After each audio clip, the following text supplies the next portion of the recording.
Wow! মিষ্টি। মিষ্টি আলু দিয়ে এত মজাদার রেসিপি তৈরি হয় এর আগে আমি নিজেও জানতাম না। আজকে ফার্স্ট টাইম করে একেবারে সাকসেস হয়ে গিয়েছি। আসসালামু আলাইকুম। এসএন রোজি কুকিং চ্যানেলে সবাইকে স্বাগতম। ফার্স্ট টাইম তৈরি করছি মিষ্টি আলু দিয়ে এই রেসিপি। মজাদার মিষ্টি। এখানে অলমোস্ট ২ কেজি মিষ্টি আলু আমি বাজার থেকে নিয়ে এসেছি। এখন এখান থেকে কিছু অংশ ৪-৫টা যার যতখানি প্রয়োজন অতখানি সেদ্ধ দিব। আমি ৪টা আলু সেদ্ধ দিয়েছি। সেদ্ধ করে ঠান্ডা হয়ে যাওয়ার পরে এখন এটাকে সিলে একটা প্লেটে নিয়ে নিয়েছি। ৩টা আলু দিয়ে আজকে এই মজাদার মিষ্টি তৈরি করব। দেখি এই ৩টা আলু দিয়ে কয়টা হয়। এখন শুরু করে দিয়েছি। আলুটাকে একদম ভালো করে কাঁটা চামচ দিয়ে ম্যাশ করতে হবে যাতে আলুতে কোনো দানা দানা ভাব না থাকে।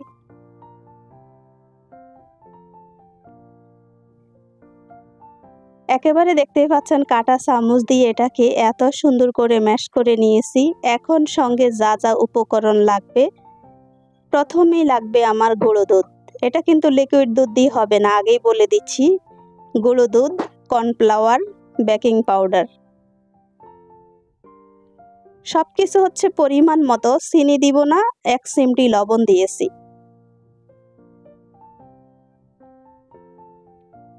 সবগুলো উপকরণ একসঙ্গে মিশিয়ে নেওয়ার পালা চলছে। এখন সবগুলো মিশিয়ে একসঙ্গে ভালো করে হাত দিয়ে মথে এটাকে একটা ডো তৈরি করতে হবে, একেবারে সফট একটা ডো।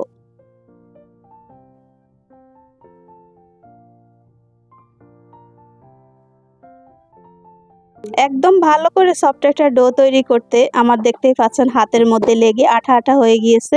একদম ঠিক এরকমটাই হবে।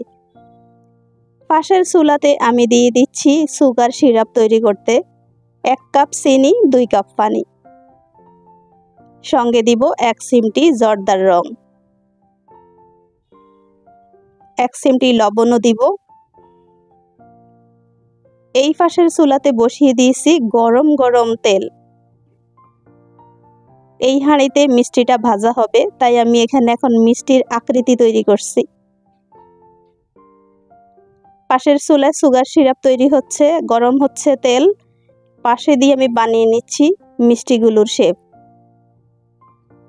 মিষ্টিটা এরকমই করতে হবে এমনটা নয়, আপনারা যে যেমন খুশি গোল করতে পারি, চ্যাপ্টা করতে পারি, যে যেমন খুশি তেমনই আকৃতি দিতে পারি। একে একে সবগুলো মিষ্টির আকৃতি দেওয়া শেষ। এখন বাকি প্রসেসিংয়ে চুলায় চলে যাব।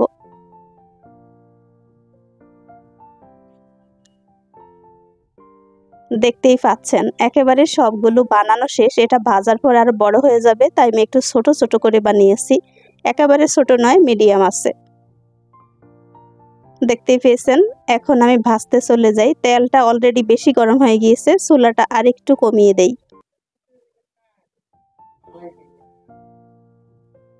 একে একে সবগুলো বসিয়ে দিয়ে ঠিক এরকম করে ব্রাউন কালার করে ভেজে নিতে হবে। চুলার আঁচটা লো মিডিয়াম আঁচে রাখতে হবে। আমি এরকম করে তুলে নিব। আপনারা চাইলে আরেকটু কালো করতে পারেন, আরেকটু সাদা রেখে দিয়ে করতে পারেন। যেহেতু সুগার শিরার মধ্যে একটু জাফরান মনে হচ্ছে জর্দার রং দিয়েছি, সেটা কালারটা অন্যরকম এসে পড়বে, তাই একদম অল্প করে ভেজে একদম ঠিক সবগুলো মিষ্টি ভেজে তুলে নিয়েছি।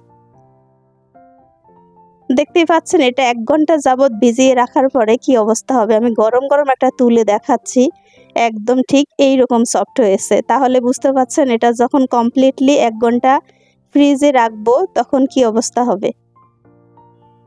আমি আবার মিষ্টি লাভার, একটা সঙ্গে সঙ্গে খেয়ে নিয়েছি। এইবার হচ্ছে ফাইনালি আমাদের মিষ্টির ফাইনাল লুক হচ্ছে এটা। ১ ঘন্টা পরে ফ্রিজ থেকে বের করে একেবারে ঠান্ডা ঠান্ডা। ওয়াও! এই ঠান্ডা ঠান্ডা মিষ্টিটা যদি কোনো গেস্ট আপ্যায়ন হোক, বাসার ফ্যামিলি মেম্বারদের কারোর সামনে দেওয়া হয়, বলেন দেখি কেমন হবে এটা।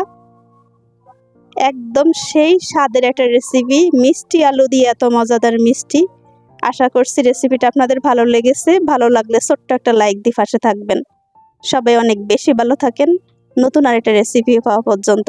আসসালামু আলাইকুম।